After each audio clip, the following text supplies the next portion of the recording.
This is a very long overdue update video on Limelights versus Limelight Prime hydrangeas.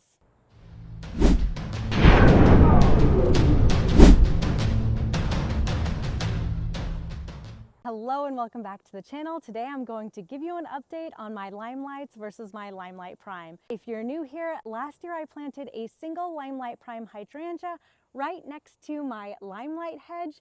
It's in the same soil, the same conditions, the same everything as my Limelight hydrangeas. And the reason that I did this was because I wanted to kind of share what the differences are between Limelight and Limelight Prime. Now, last year, the video that I shared was showing kind of the differences that I noted in year one, and everyone was quick to comment and tell me that it's not a fair comparison, even though I said that in the video. So this year, I hope you'll do me the favor of watching the full video before you give me a list of all the reasons why I'm a horrible gardener and I don't know what I'm talking about. Okay, enough babbling, let's talk about hydrangeas. I'm finally able to do this update video because we finally had a good storm. And as you can see, the Limelight hydrangea is doing what Limelight hydrangeas do, which is flop in a rainstorm. These blooms are large and in charge. You can see they're about the size of my face, and with that, they soak up a lot of water and get incredibly heavy, and that gets weighed down, and you see what happens. Typically, as they dry off, they'll kind of spring back, but what I've noticed is that once they flop, they'll pick up a little bit, but they won't go back to their original upright position. Because I really love the incredible look that Limelight hydrangeas give.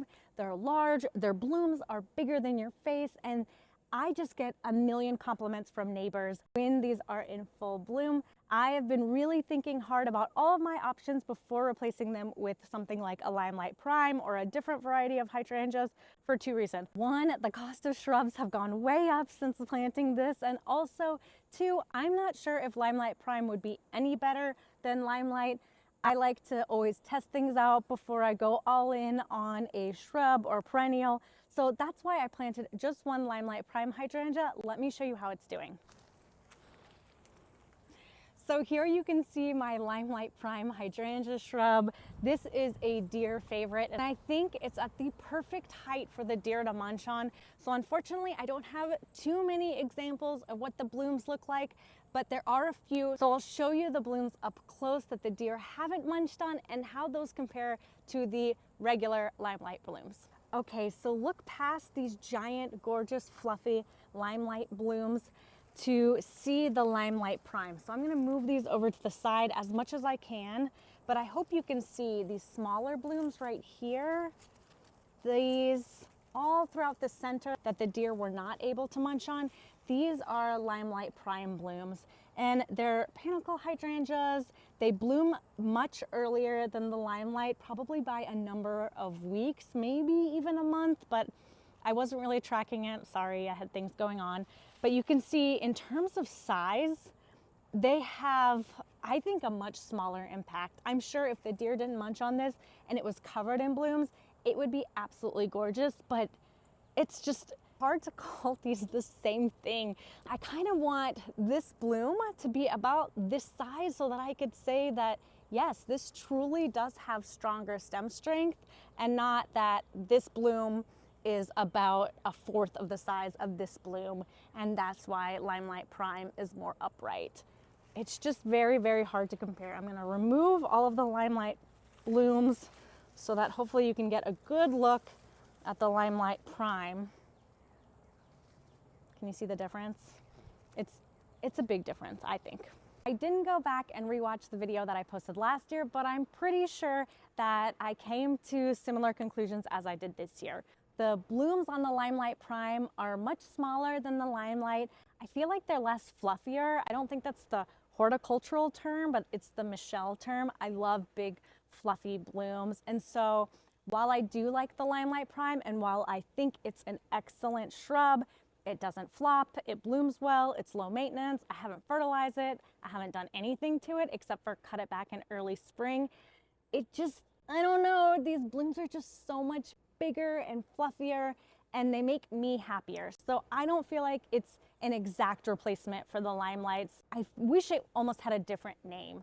So I wouldn't call it a Limelight Prime, I'd call it like a Limelight Mini maybe, because it also is more compact. So personally, Michelle really loves the Limelight still, and I'm not going to be ripping out this hedge to replace it with Limelight Prime, and I'm glad I just got one to test it.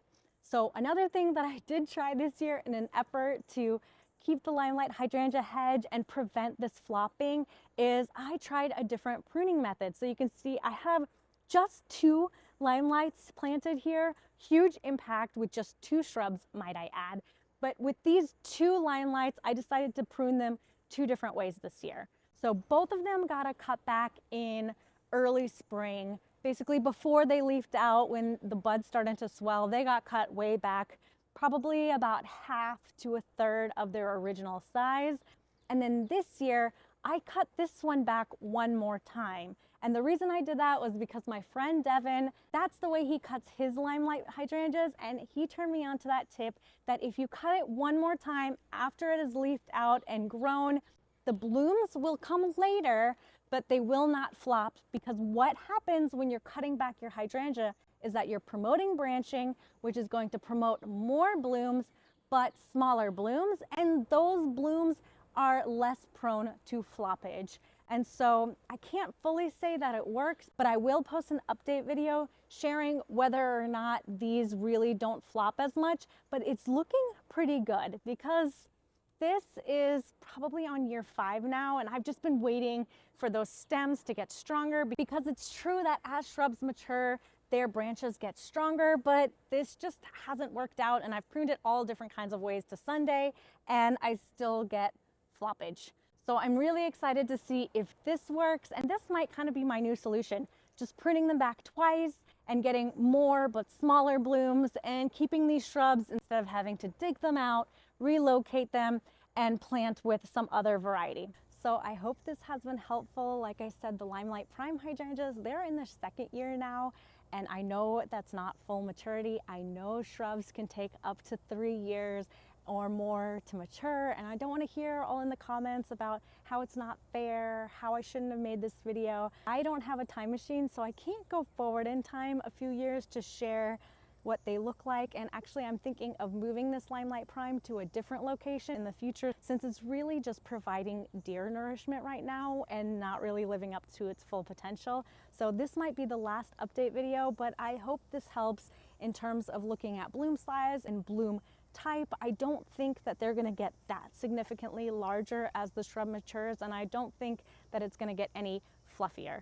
So if you were curious about Limelight Prime hydrangea, excellent shrub, does not flop, low maintenance, drought resistant, all those great things that Limelight has without the flop, but just know that the blooms are going to be much smaller, and they are kind of less petalier or fluffier. I don't know what the right word is, but I'm sure someone on the internet will correct me in the comments as to what the right word is to describe this fluffy goodness. Anyways, as always, I want to end by saying thank you so much for watching. Thank you for supporting my channel, and I will see you in the next video.